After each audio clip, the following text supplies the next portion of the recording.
Everything was going perfectly until the police showed up.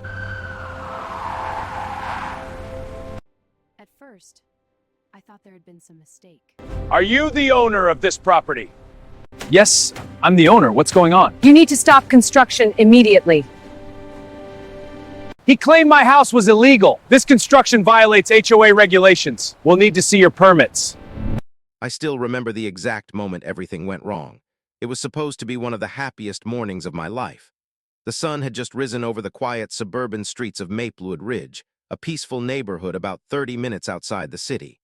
The kind of place where every lawn looked perfect, where people walked their dogs in the morning, and where nothing dramatic ever seemed to happen. And right there, at the end of a quiet cul-de-sac, my dream was finally starting to take shape. My house. For years I had imagined it, the wide front porch, the large windows facing the trees, the open backyard where someday my kids could run around. I had worked on the design for almost 2 years before buying the lot. Now construction had finally begun. The wooden frame of the house had already been raised, and the workers were installing the roofing beams that morning. The sound of nail guns echoed lightly through the neighborhood. It was a beautiful sight. I stood there with a coffee in my hand, watching the progress with a quiet sense of pride. "Looking good, boss," one of the workers called down from the roof. I smiled. "Better than good," I said. "This is going to be the best house on the street." Next to me stood my cousin Daniel. Daniel had always been like a brother to me. When I started the construction project, he volunteered to help oversee the day-to-day work with the crew. He had experience managing construction jobs, so having him there made everything easier. He flipped through the project plans and nodded toward the roof. "They'll finish the beams today," he said. "Tomorrow we start exterior framing." I nodded, feeling satisfied. Everything was going exactly according to plan, or at least it was, until we heard the sirens. At first they were distant, just a faint echo somewhere down the road, but within seconds they were getting louder. Daniel looked up. "That's close," he said. Then we saw them, 2 police SUVs slowly turning into the cul-de-sac. Right behind them was a black SUV and a white sedan. All 4 vehicles rolled to a stop directly in front of my construction site. The workers paused. The sound of nail guns stopped. Everyone turned to look. The police officers stepped out first. Then the people from the other vehicles followed. 3 of them were wearing matching polo shirts with the same logo. Maplewood Ridge Homeowners Association. HOA. My stomach tightened. I had dealt with HOAs before. Most of the time they were just annoying, complaining about mailbox colors and lawn heights. But something about the way these people walked toward us felt different, confident, aggressive. Leading the group was a tall man in his mid-50s with slick gray hair and dark sunglasses. Even before he spoke, I could tell he was the kind of guy who enjoyed authority. He walked straight toward me like he owned the place. "Are you the owner of this property?" he asked sharply. I nodded slowly. "Yes, that's me." He took off his sunglasses and looked around the construction site with obvious disapproval. "My name is Richard Caldwell," he said, "president of the Maplewood Ridge Homeowners Association." I extended my hand politely. He didn't shake it. Instead, he turned toward the police officers and said something quietly. Then he looked back at me. "You need to stop all construction immediately." The words hit me like a brick. "Excuse me." I said. "You heard me," he said coldly. "This construction project is in violation of HOA regulations." Daniel stepped forward. "That's not possible," he said. "We submitted every permit required by the county." Caldwell smirked.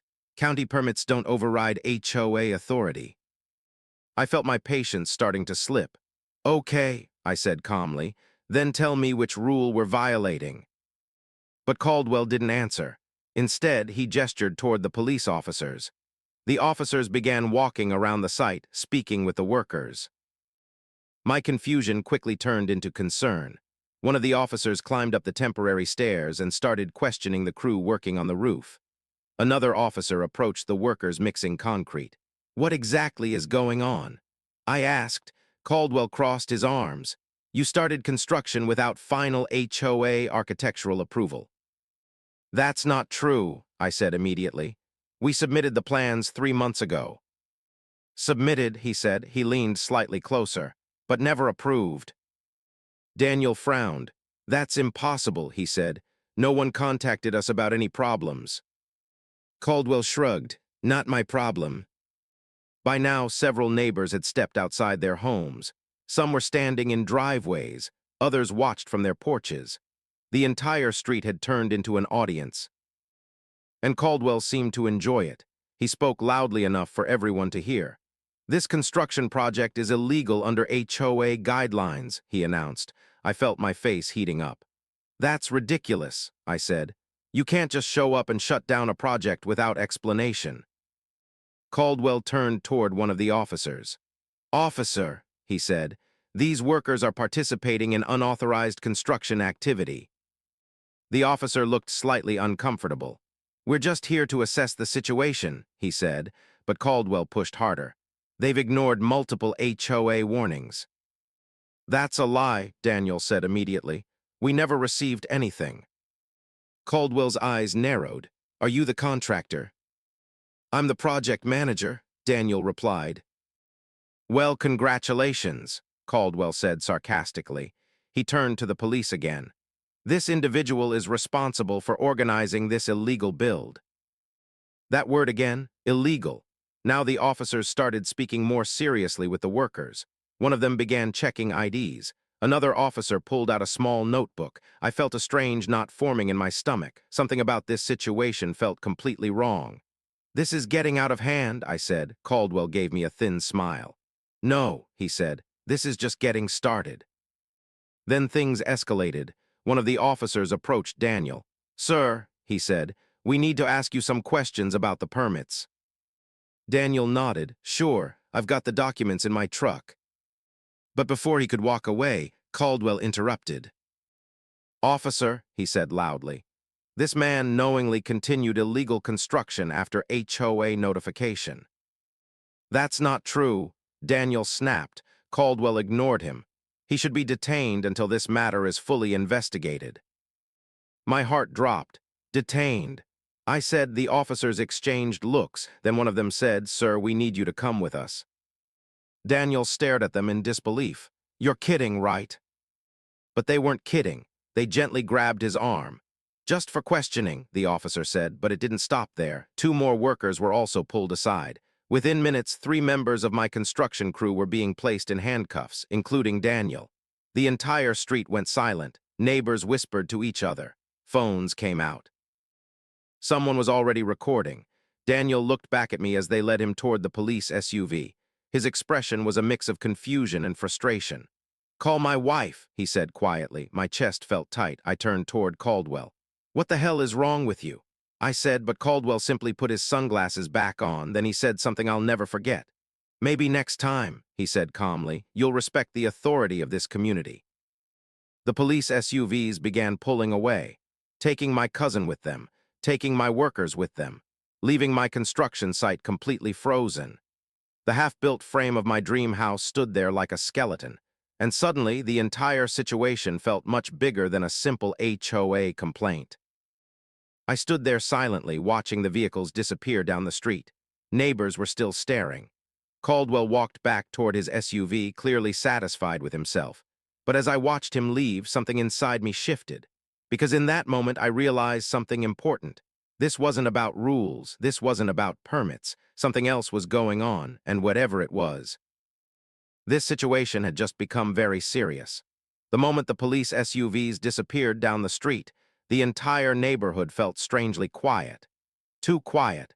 The construction site that had been full of noise just minutes earlier now looked like a frozen scene from a movie.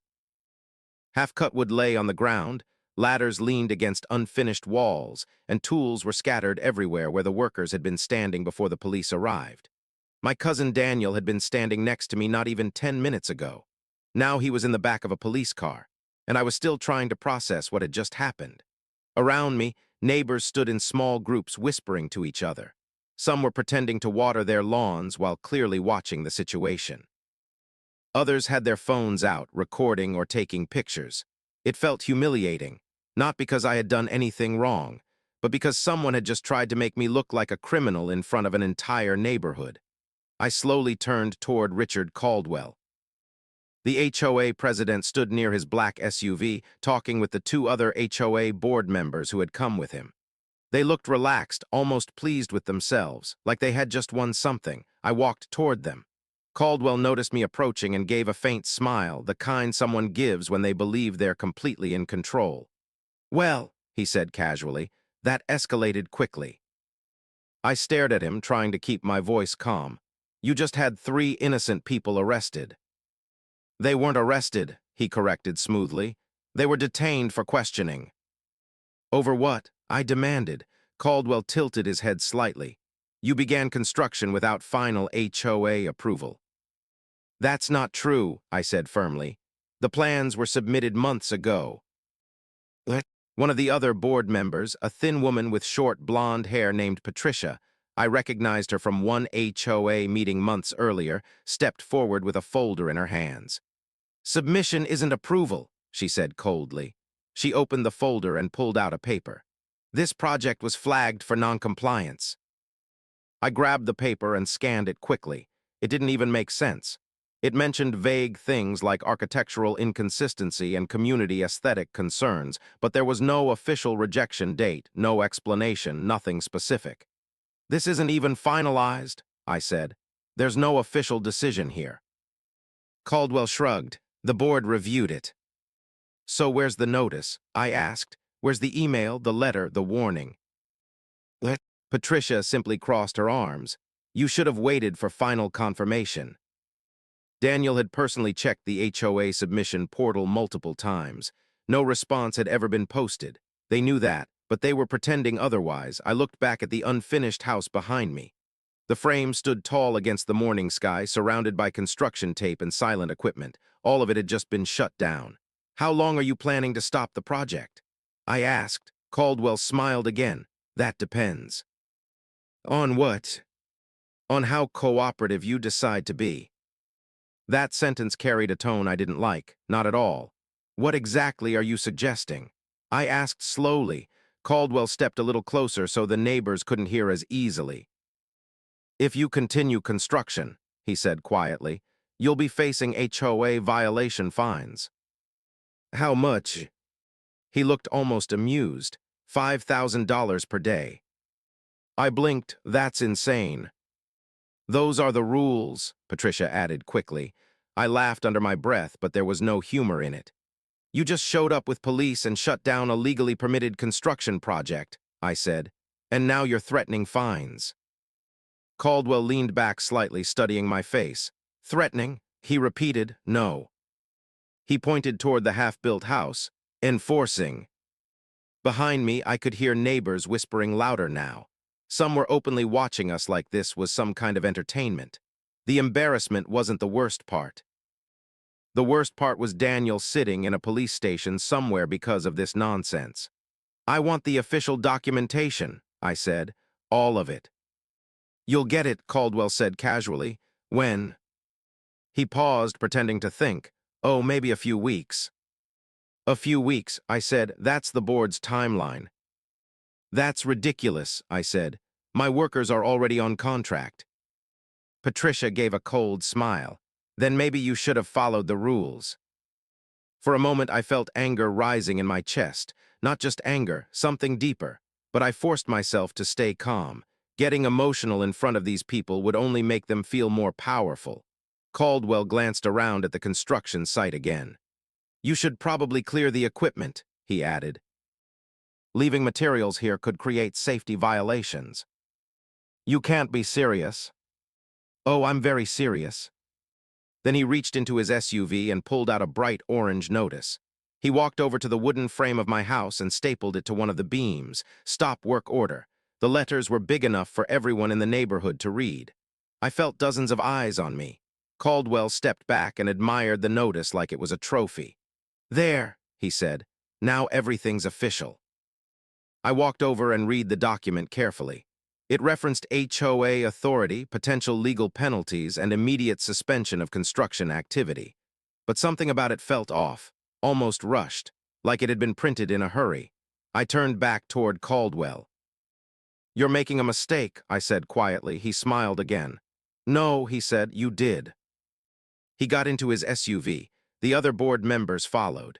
Before closing the door, Caldwell leaned out slightly and added one last comment. Oh, and one more thing. I waited. You might want to figure out how to bail out your cousin.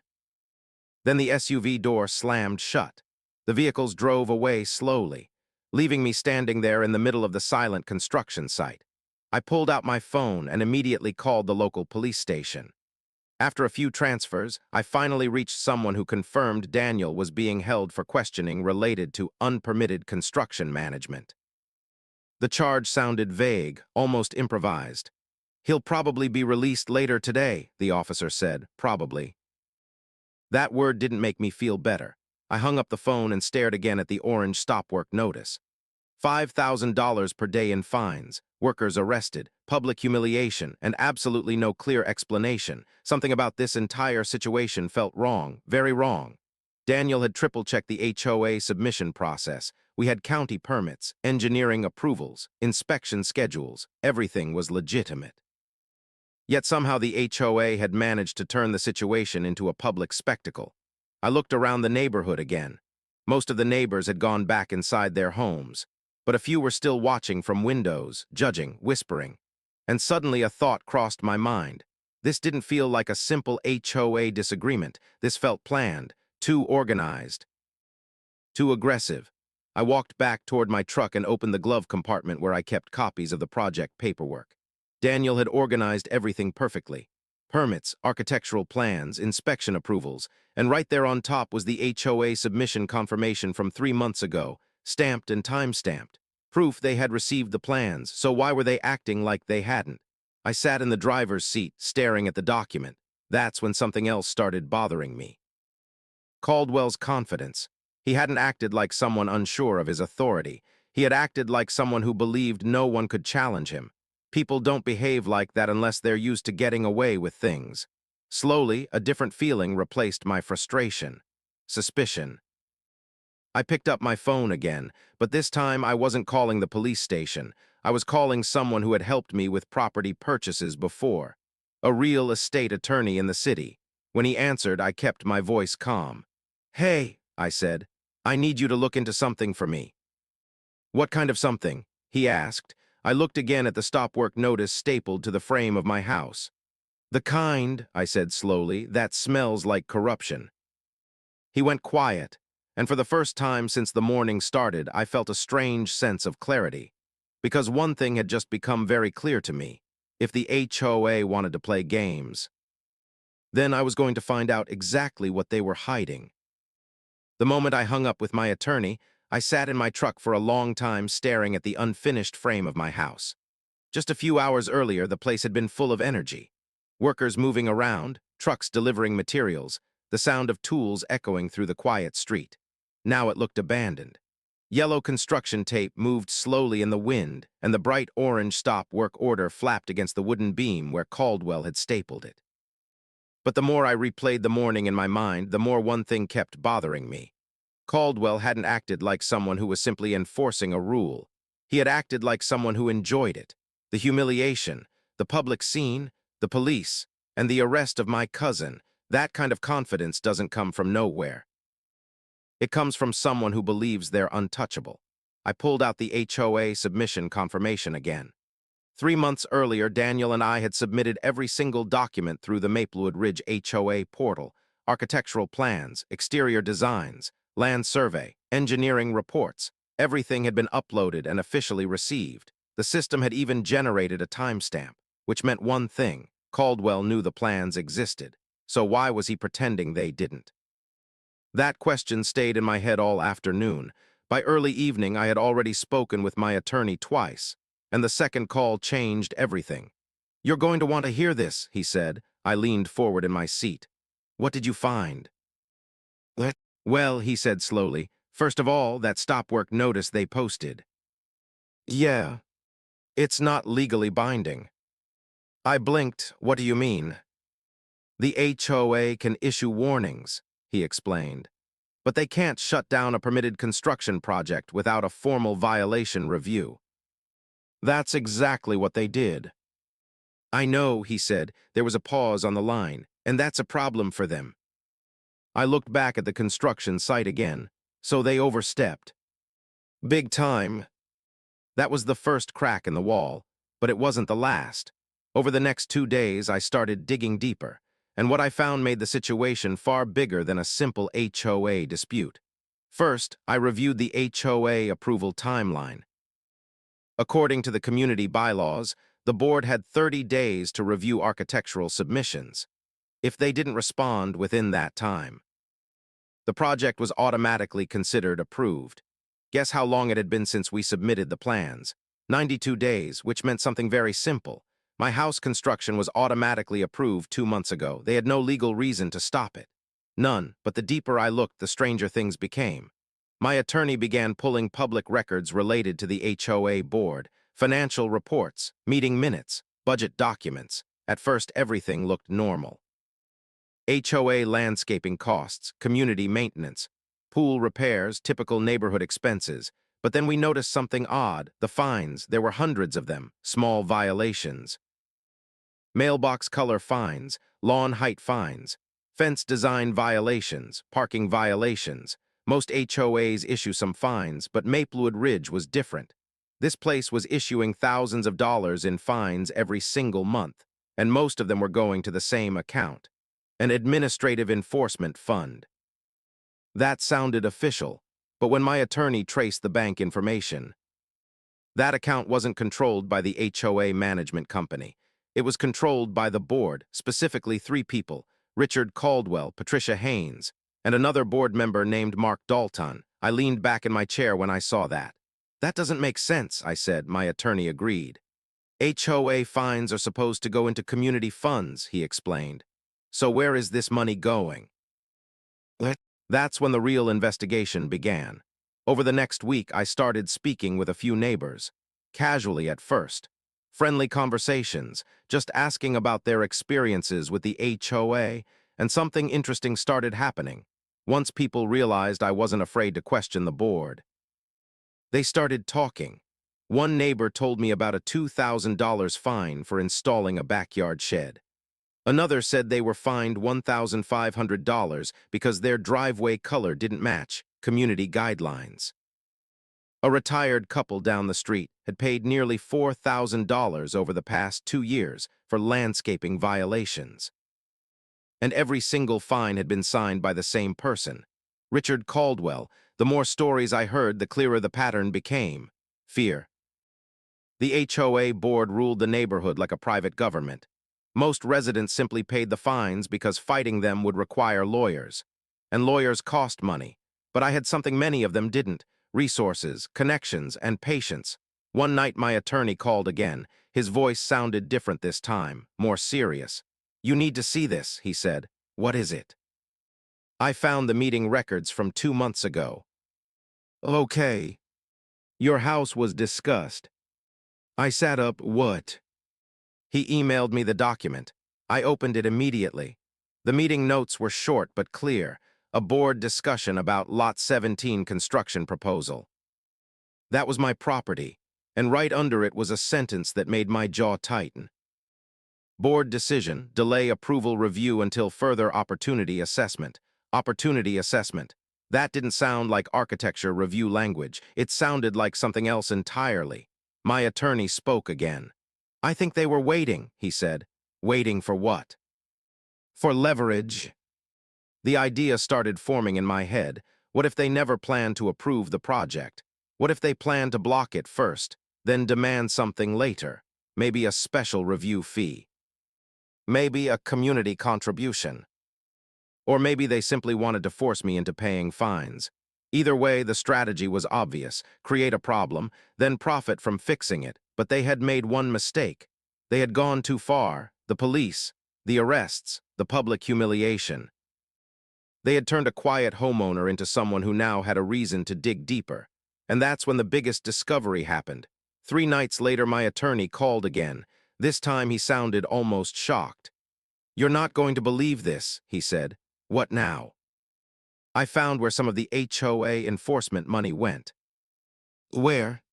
He paused. "Richard Caldwell owns a property development company."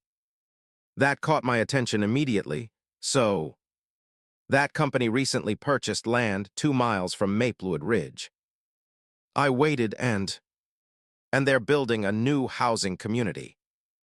I felt the pieces suddenly connecting. You think he's trying to block outside construction in this neighborhood? Not block, my attorney said. Control. What?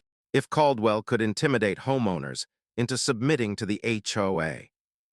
He could manipulate property values, influence development decisions, and push buyers toward his own projects. It was a perfect abuse of power, and suddenly his behavior that morning made perfect sense. The arrogance, the confidence, the public humiliation. He believed no one would challenge him.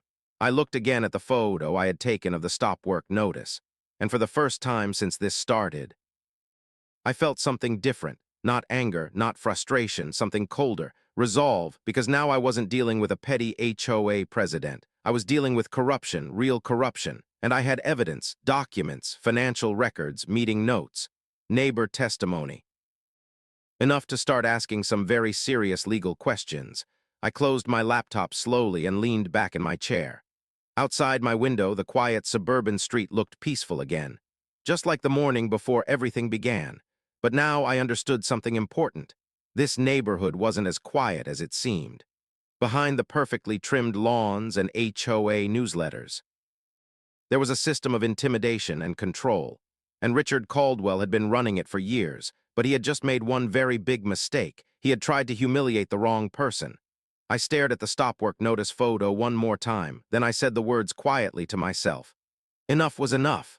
The night I said enough was enough, something inside me changed. For days I had been reacting, confused, frustrated, trying to understand why the HOA had suddenly turned my construction project into a public disaster. But now the picture was clear. Richard Caldwell wasn't enforcing community rules. He was abusing them.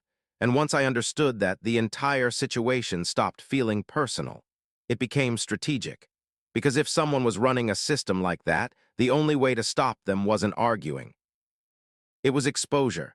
The next morning I drove into the city and met my attorney in his office. He had already printed a thick stack of documents and spread them across the conference table. Financial records, HOA bylaws, meeting transcripts, copies of violation fines issued to other residents, and the internal meeting note where the board had discussed delaying my project for opportunity assessment. My attorney tapped that page. "This is important," he said. "Why?" "Because it proves intent." I sat down across from him. "They weren't reviewing my house plans," I said. "They were waiting for leverage." He nodded. "Exactly." He slid another document across the table. "And this," he said, "is even worse." It was a financial summary of the HOA Enforcement Fund. Over the last 3 years, the HOA had collected over $480,000 in violation fines. I stared at the number. "That's insane." "It gets worse," he said. He pointed to another column. "Almost 60% of that money went into an account controlled directly by the board. And Caldwell runs that account." "Yes. So they're profiting from violations." "Looks that way." The room went quiet for a moment.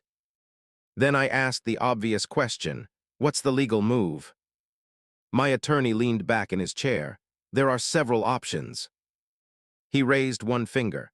"Option 1, we file a lawsuit against the HOA for unlawful enforcement and damages." Second finger. "Option 2, we file a complaint with the state regulatory board that oversees HOA governance." Third finger. Option 3. He paused slightly. "We go public." That option caught my attention. "How public?" "Local media," he said. "Community forums, possibly state investigators." I leaned back in my chair thinking, the legal route alone would hurt them, but exposure, that would destroy them, because bullies like Caldwell only operate comfortably in the dark. I looked back at the stack of evidence on the table.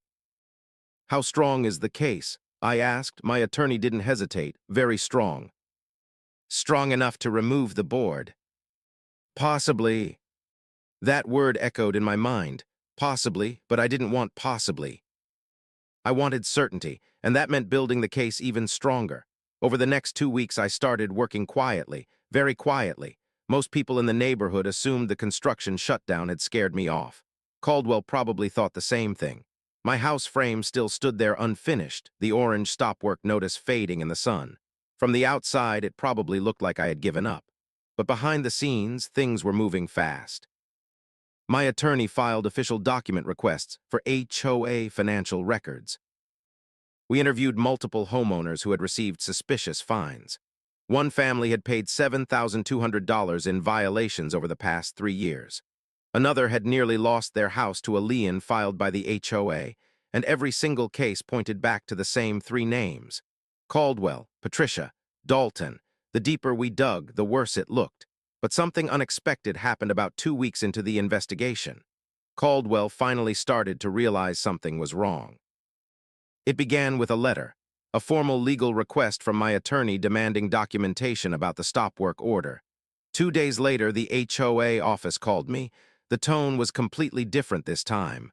Polite, careful, nervous. "Mr. Khan," the woman on the phone said, "the board would like to schedule a meeting to discuss the situation with your construction project." I almost smiled. 2 weeks earlier, they had brought police to humiliate me. Now they wanted to discuss. "I'll think about it," I said calmly.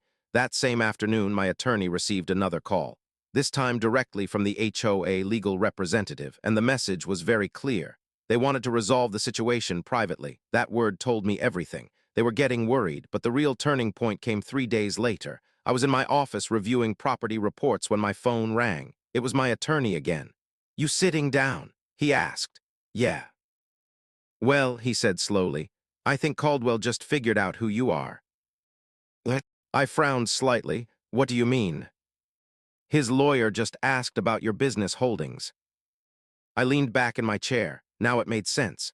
For weeks, Caldwell had assumed I was just another homeowner he could bully. He didn't know anything about my background. He didn't know about the investment companies, the commercial properties, the development projects I had funded across the state. He had no idea that I had spent the last 10 years quietly building businesses worth tens of millions of dollars. To him, I was just a guy building a house in his neighborhood. But now he knew. And suddenly the power dynamic had changed. Completely. The next morning I received another call, this time from Caldwell himself. His voice sounded very different from the arrogant tone he had used at the construction site. "Mr. Khan," he said, almost politely, "I believe there may have been a misunderstanding regarding your construction project." "A misunderstanding," I almost laughed. "You had my cousin arrested," I said calmly. "Yes, and that situation was unfortunate." "Unfortunate," he continued, talking quickly. "The board would like to resolve this matter in a cooperative way." "What does that mean?" I asked. "It means we're prepared to remove the stop work order and approve your construction plans immediately." Of course they were, the investigation requests, the financial document subpoenas, the legal pressure.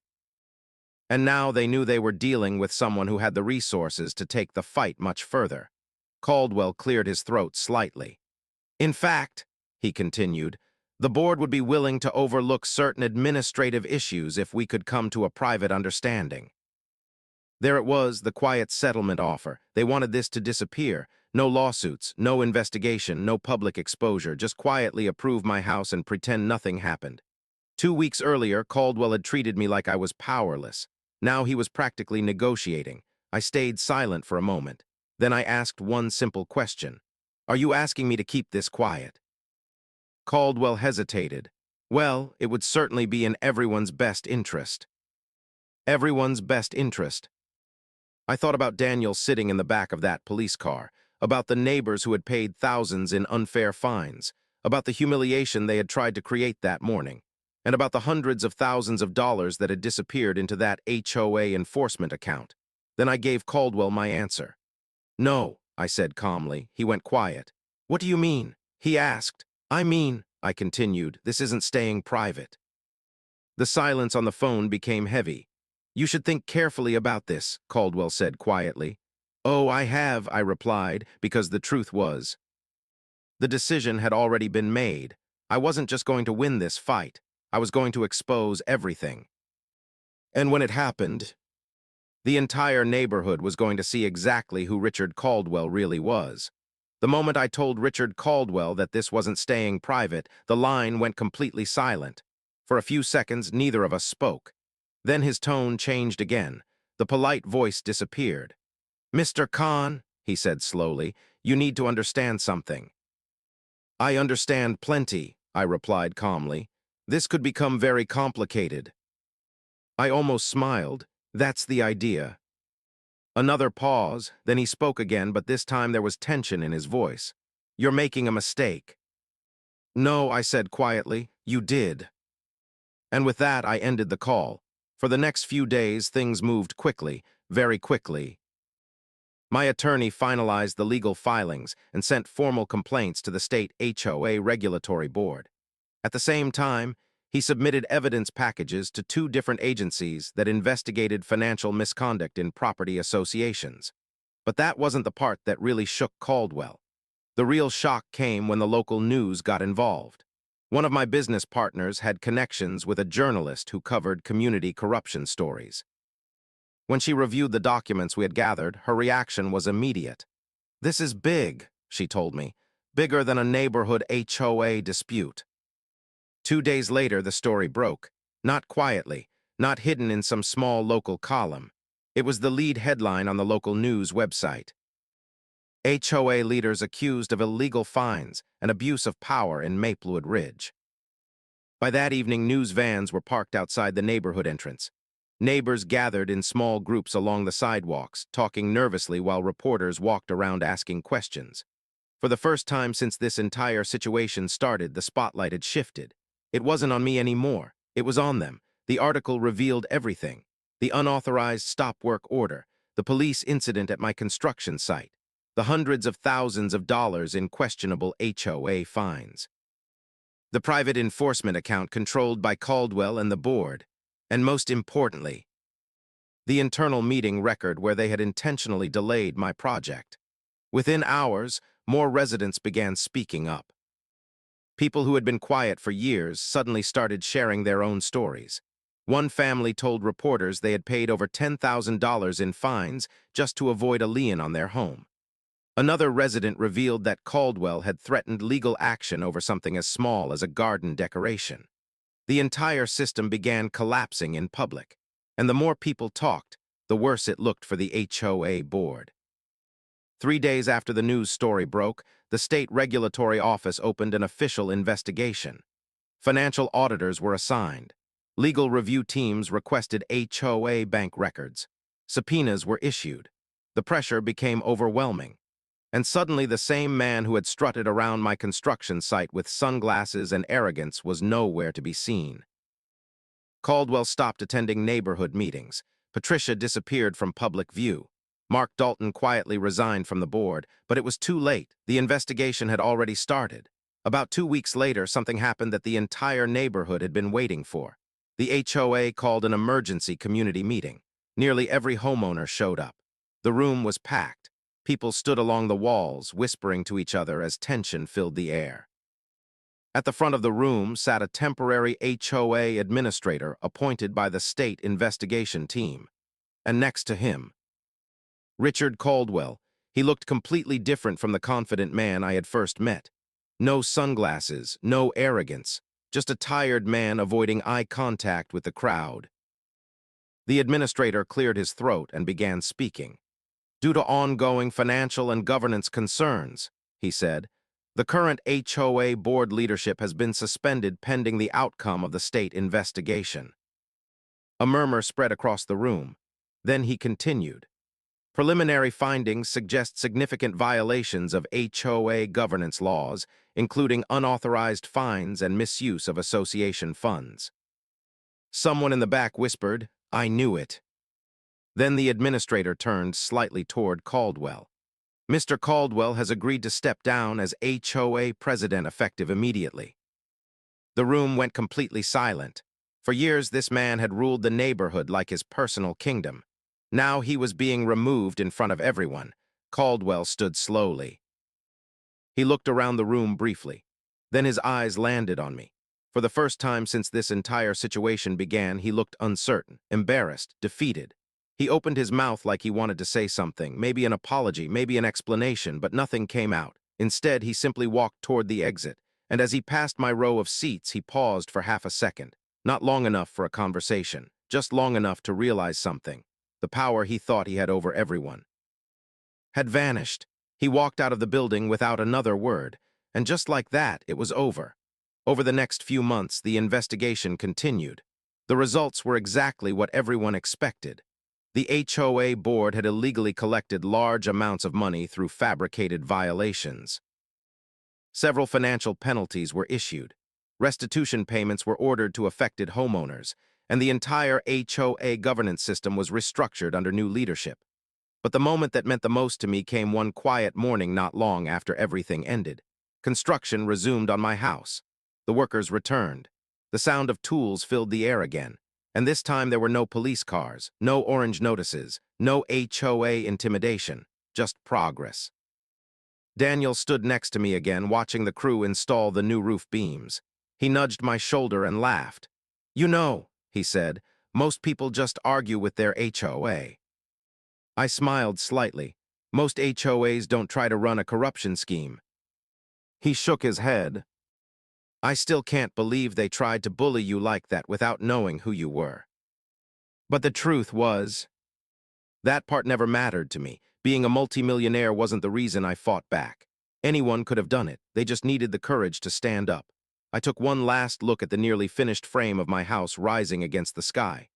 Then I turned toward the quiet street where everything had started. The same neighborhood, the same houses, the same sidewalks, but the atmosphere felt different now.